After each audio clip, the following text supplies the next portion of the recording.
Bismillahirrahmanirrahim. Alhamdulillahirabbil alamin. Wassalatu wassalamu ala asyrafil anbiya'i wal mursalin sayyidina Muhammad wa ala alihi wa sahbihi ajma'in.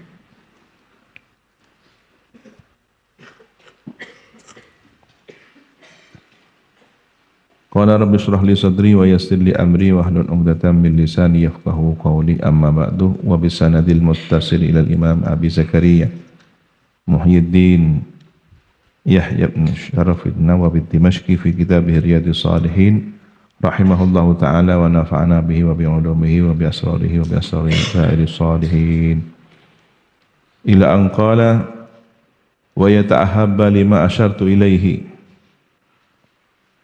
Ketika Imam An-Nawawi menjelaskan bahwa ada orang-orang pilihan yang cerdas, inna lillahi ibadan futanan talaqud dunya wa khaful fitana nazaru fiha falamma alimu annaha laysat lihayyin watana ja'aluha lujjatan wattakhadhu salihal a'mali fiha sufuna. Ini dalam rangka apa?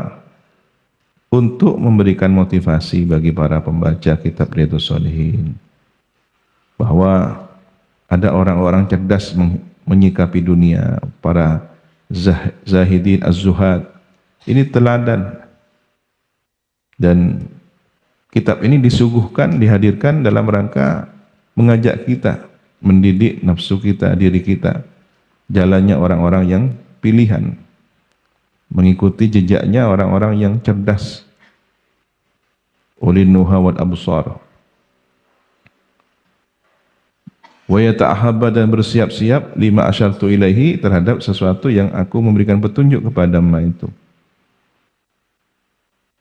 Wa yahtamma bima tabbahtu alaihi, dan peduli, mementingkan terhadap sesuatu nabbahtu yang aku ingatkan alaihi atas ma. Wa aswabu tariqin, dan paling benarnya jalan lahu kepada ma fi dzalika, ialah terdapat dalam hal tersebut.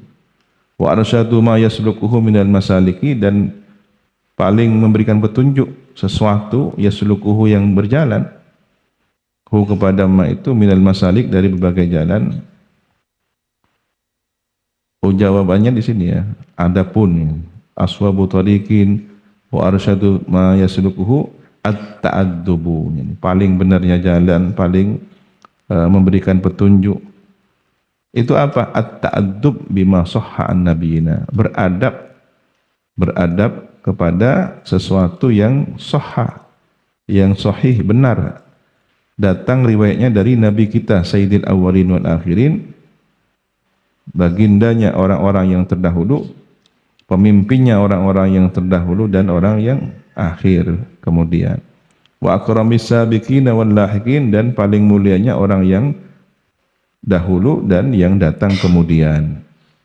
Shalawatullahi wassalamuhu, semoga rahmat Allah dan keselamatan Allah alaihi terlimpahkan kepada Nabi. Wa ala sairin nabiyina, dan semoga juga kepada seluruh para nabi yang lain. Ini petunjuk dari Sayyidul Awwalin wal Akhirin, maka pastilah ini petunjuk yang paling sahih, paling benar. Ikuti. Waqad qala Allah Ta'ala, dan sungguh telah berfirman siapa Allah Subhanahu wa taala, wa ta'awanu 'alal birri wat taqwa, dan hendaklah saling tolong-menolong kamu sekalian atas dasar kebaikan dan ketakwaan. Waqad shahha, dan sungguh sahih benar, an Rasulillah, dari baginda Rasulullah sallallahu alaihi wasallam, annahu, bahwasanya Rasulullah qala, bersabda, wallahu fi aunil abdi, dan adapun Allah fi aunil abdi, memberikan pertolongan hambanya. Maka abdu, selama hamba itu, selagi hamba itu, fi auni akhihi, memberikan pertolongan kepada saudaranya. Jadi orang ingin selamat, ingin mendapatkan pertolongan dari Allah, tolonglah orang lain, bantu orang lain. Wa annahu qala, dan sesungguhnya Nabi bersabda, man dalla ala khairin falahu mithlu ajri fa'ilihi. Siapa yang menunjukkan kebaikan, maka baginya seperti pahala orang yang berbuat. Ada orang mengingatkan orang lain, memberi petunjuk pada orang lain, lalu dikerjakan oleh orang lain itu, maka dia dapat pahalanya juga. Berapa banyak orang yang kemudian dinasihati mau mendengarkan, sebanyak itu pula pahalanya. Di sini menunjukkan keutamaan seorang guru, seorang pembimbing, seorang pemberi nasihat. Ketika nasihatnya dikerjakan, ada berapa ratus orang yang mengamalkan, ada berapa ribu orang yang mengamalkan kebaikan, dan itu mengalir kepada dia pahalanya. Kalau kemudian kebaikan ini ditularkan lagi kepada orang lain, dari generasi ke generasi, maka orang pertama yang mengajarkan kebaikan itu semakin menumpuk-numpuk kebaikannya. Itulah mengapa orang-orang saleh, para muallim, para ulama ya, semakin lama semakin karamah, semakin mulia. Walaupun sudah meninggal dunia, makbarahnya menjadi salah satu tujuan untuk wasilah kepada Allah Subhanahu wa taala, karena orang yang ada di dalam tempat mulia ini adalah orang yang kebaikannya terus mengalir. Kiai Samsul Arifin dari generasi-generasi melanjutkan cita-cita beliau, nasihat beliau, ilmu beliau. Berapa banyak sejak terhitung dari zaman beliau sendiri hingga sekarang. Berapa alumni dari zaman beliau hingga sekarang, yang itu aliran keberkahannya kembali kepada beliau, pahala-pahalanya kembali kepada beliau semua, dan kita juga mendapatkan aliran keberkahan itu. Wa annahu qala, nasunya Nabi juga bersabda, man da'a ila hudan kana lahu minal ajri mithlu ujuri man tabi'ahu. Siapa yang mengajak kepada petunjuk hidayat, baginya lah pahala seperti pahala-pahala orang yang mengikutinya.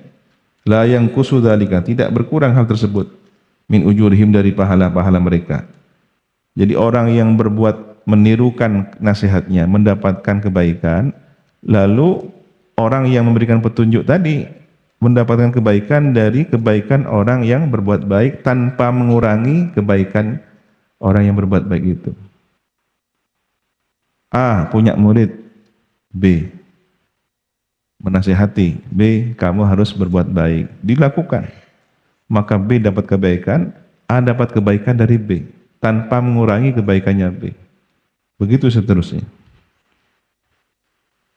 Syai'an sedikit pun tak dikurangi, sedikit pun. Wa annahu qala li Ali radhiyallahu anhu, dan sesungguhnya Nabi bersabda kepada Sayyidina Ali radhiyallahu an, fa wallahi, maka demi Allah, la yahdiyallahu bika rajulan wahidan khairul laka min humrin na'am.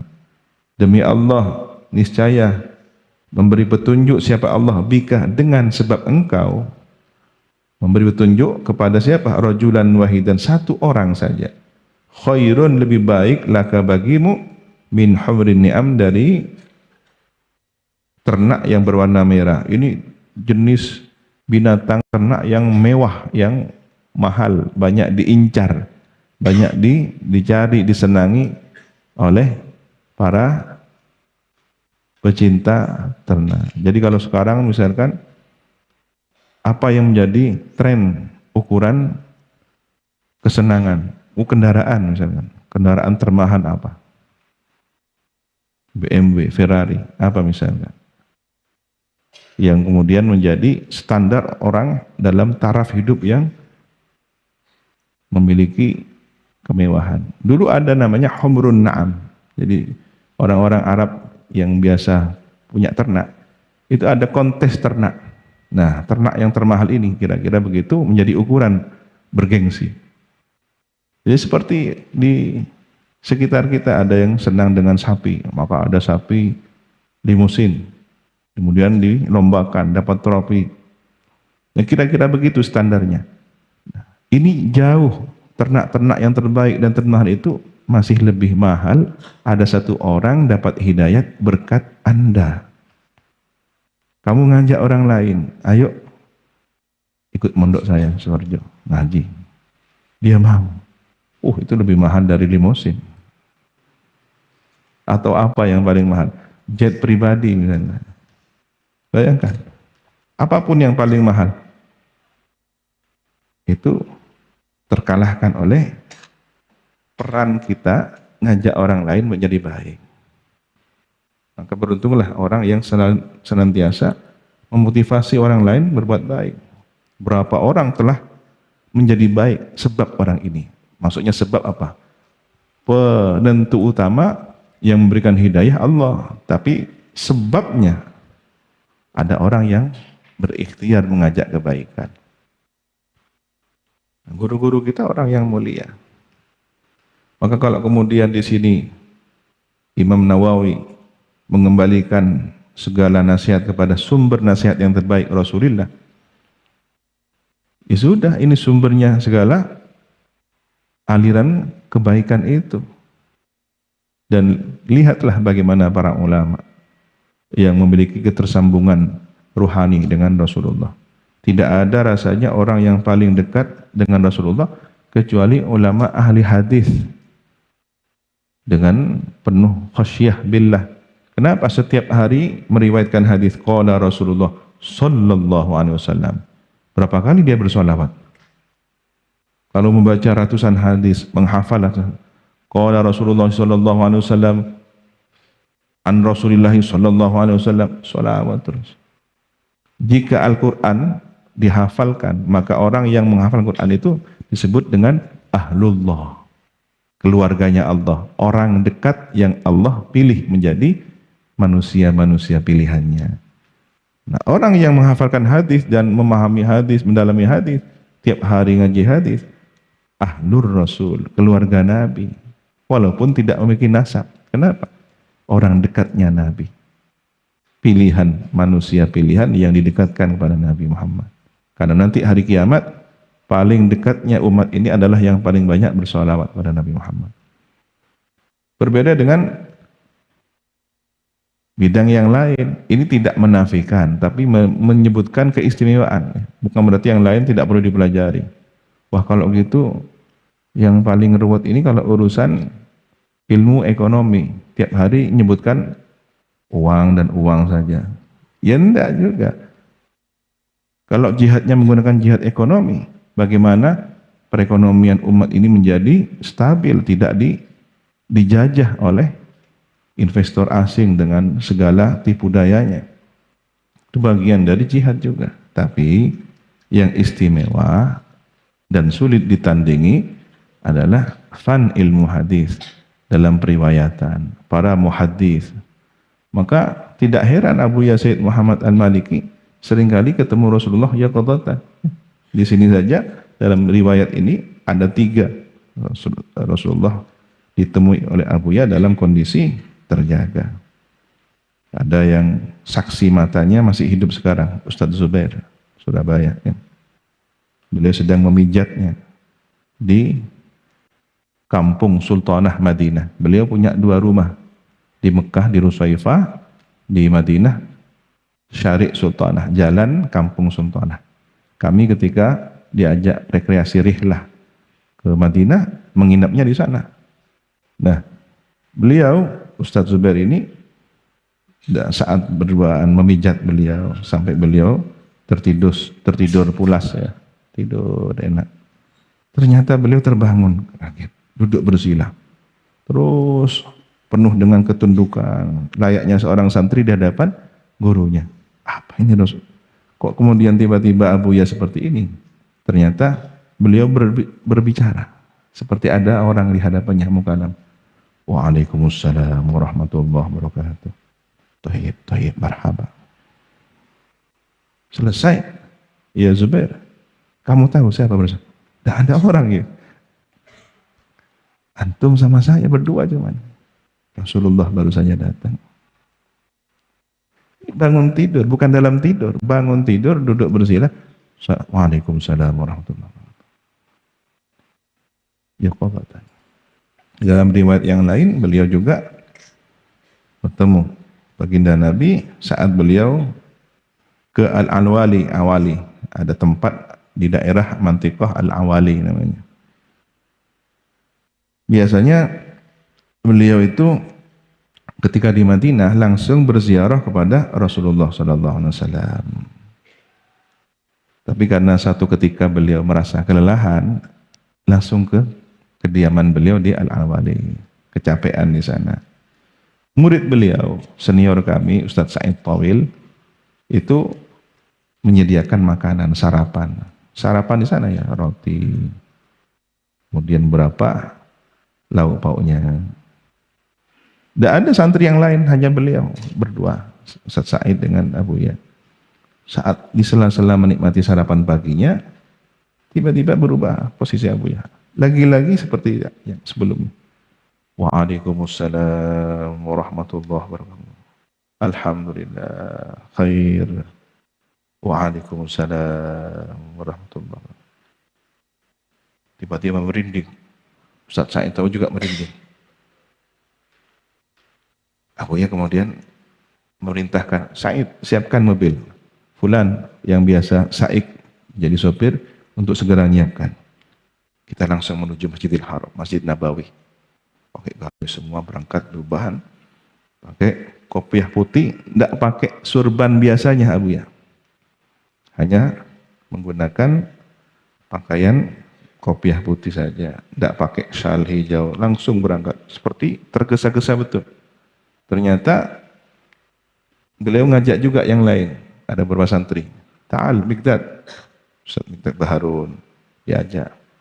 Sampai di Hujrah Musyarrafah, dorihanya Rasulullah di Masjid Nabawi Kubah hijau itu, beliau bersalaman dengan orang.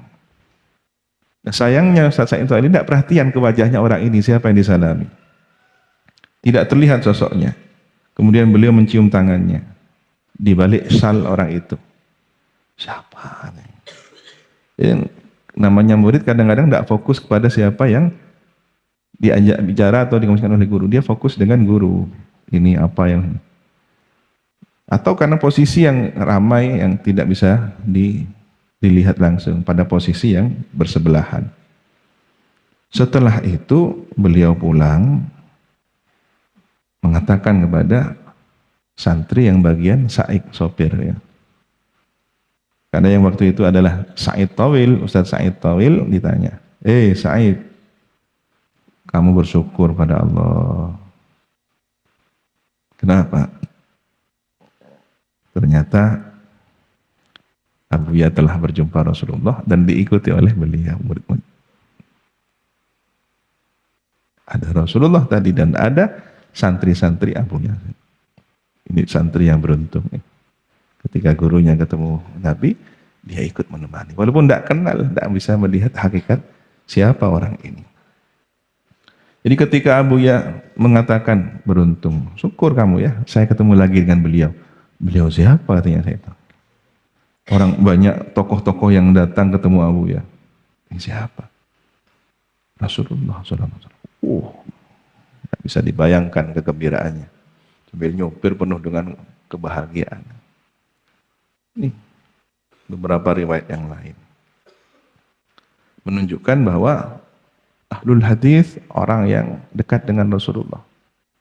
Setidaknya kita baca hadis, setidaknya kita memperbanyak sholawat. Setiap kali disebut nama Rasulullah, qala Rasulullah sallallahu alaihi wasallam, ruwiya an Rasulillah sallallahu alaihi wasallam, ra'aitu Rasulullah sallallahu alaihi wasallam. Berapa kali dalam satu hadis bisa membaca sholawat? Apalagi pikiran kita, lisan kita sedang fokus kepada satu tema besar tentang Rasulullah SAW. Sebaliknya, orang yang setiap hari pikirannya, ucapannya terfokuskan kepada orang yang jauh dari Allah, jauh dari Rasulullah, bisa dibayangkan seperti apa dia semakin jauh dari kebaikan. Ya. Santri harus dekat dengan sumber kebaikan itu. Baca biografi orang-orang mulia. Bukan ke kelas ke madrasah bawa komik. Ya. Yang dibaca tokoh fiktif. Tidak jelas siapa tokoh ini. Naruto radhiyallahu anhu. Siapa? Yang dilihat adegan hebatnya apa. Tidak tahu bahwa Rasulullah memiliki mukjizat yang luar biasa. Ketika ada orang suka dengan adegan hebat, jurusnya yang bisa menguasai angin, menguasai api, menguasai udara, Apa enggak dikira Rasulullah dengan jari jemari mulia mengeluarkan air, sumber air. 300-an sahabat perang Khandaq hilang dahaga ketika akan sholat berwuduk dari air mulia. Saat kondisi terhimpit, serangan musuh dahsyat, pasir diambil, syahatil wujuh, Oma romaita itu romaita walakin Allah. Ini semua terbang menjadi peluru. Sayangnya kita ini terhipnotis dengan lukisan komik yang dibuat dramatisir. Setiap tendangan sangat ada kelebat bayang. Ini jauh lebih dahsyat dari cerita-cerita fiktif semua, dari gambar-gambar ilustrasi itu semua. Seandainya bisa dibuat ilustrasi tentang peristiwa mukjizat, jauh mengalahkan adegan fiktif itu semua. Bagaimana dari genggaman ini dilepas jadi peluru yang mengenai setiap wajah, pandangan mata orang-orang kafir Quraisy dan para musuh agama. Cepat bingung apa? Bagaimana kemudian seorang sahabat kebingungan, ya Rasulullah, saya tidak punya senjata ya Rasulullah. Diambilkan batang kayu, ini senjata, dipegang jadi pedang.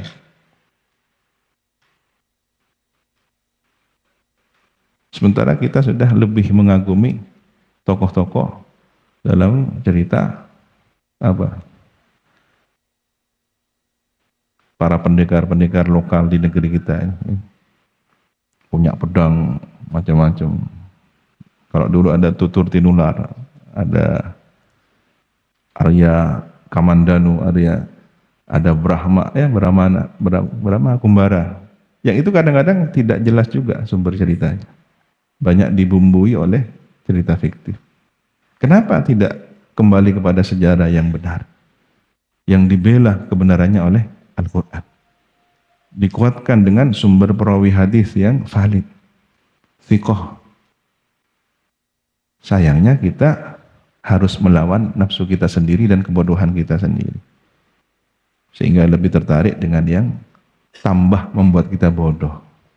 Waktu kita habis, usia kita habis hanya untuk kenal dengan Doraemon.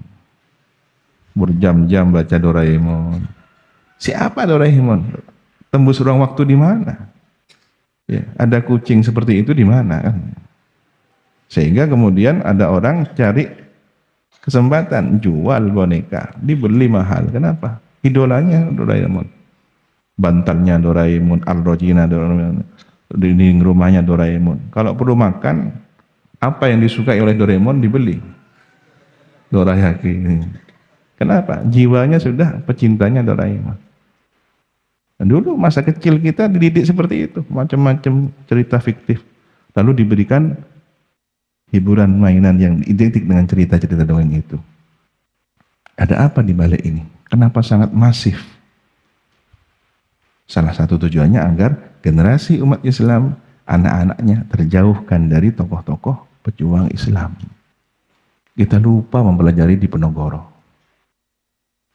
Siapa di sini yang paling kenal dengan sejarahnya Pangeran Diponegoro? Nyaris, saya yakin lebih kenal cerita-cerita yang di komik tadi daripada Diponegoro. Ketika Diponegoro jebol tembok dengan tangan beliau saat dikepung oleh Belanda, siapa yang tahu cerita itu? Temboknya masih ada sekarang, jebolannya masih ada. Itu kekuatan apa itu? Dijebol, naik kuda. Ketika Belanda sudah tak bisa mengejarnya, Diponegoro dengan senyum menghina. Ya, ini saya. Kuda diangkat. Beliau sangat mahir naik kuda. Lalu melesat pergi dengan kudanya. Mana cerita ini masuk dalam pikiran kita? Semenangan kita lebih asik. Ini Batman sedang salto. Superman dengan celana pendeknya di luar terbang. Kita sedang membodohi diri kita sendiri. Kita sedang menjadikan diri kita sebagai korban dari cerita-cerita fiktif itu semua. Ada pesan apa dengan simbol-simbol kebinatangan? Yang dipilih kelelawar, yang dipilih kucing, yang dipilih kura-kura. Kura-kura yang lamban bisa mengubah pikiran kita menjadi kura-kura ninja. Coba bayangkan. Ada enggak kura-kura yang kemudian bisa megang pedang gitu? Saya. Dibuat lomba saja. Lamban. Tapi diubah menjadi bagaimana? Di luar naturalnya. Apa yang sebenarnya? Jadi kita korban masa lalu, korban cerita-cerita itu. Ayo, harus berubah. Jangan terus-terus menjadi korban.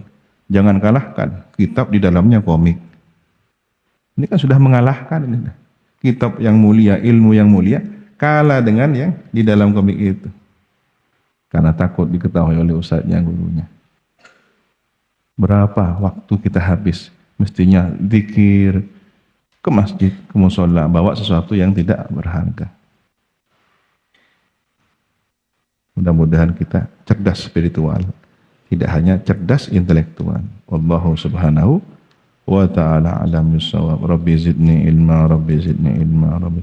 Subhanakallahumma wa bihamdika asyhadu an la ilaha illa anta astaghfiruka wa atubu ilaik. Wa sallallahu ala sayyidina Muhammadin wa ala alihi wa sahbihi wasallam. Alhamdulillah. يا ربنا اعترفنا بأننا اقترفنا وأننا أسرفنا على لظى أشرفنا فتب علينا توبة تغسل لكل حوبة واستر لنا العورات وآمن الروعات واغفر لوالدينا ربي ومولودينا والآل والإخوان وسائر الخلان وكل ذي محبة أو جيرة أو صحبة والمسلمين أجمع آمين ربي يسمع فضلا وجودا منا لا باكتساب منا بالمصطفى الرسول نهضى بكل سول صلى وسلم ربي عليه عد الحب وآله والصحب عدد تص الصحب والحمد لله في البدء والتناهي. Assalamualaikum warahmatullahi wabarakatuh. Tawakkalu ala Allah, la hawla wa la quwwata illa billah.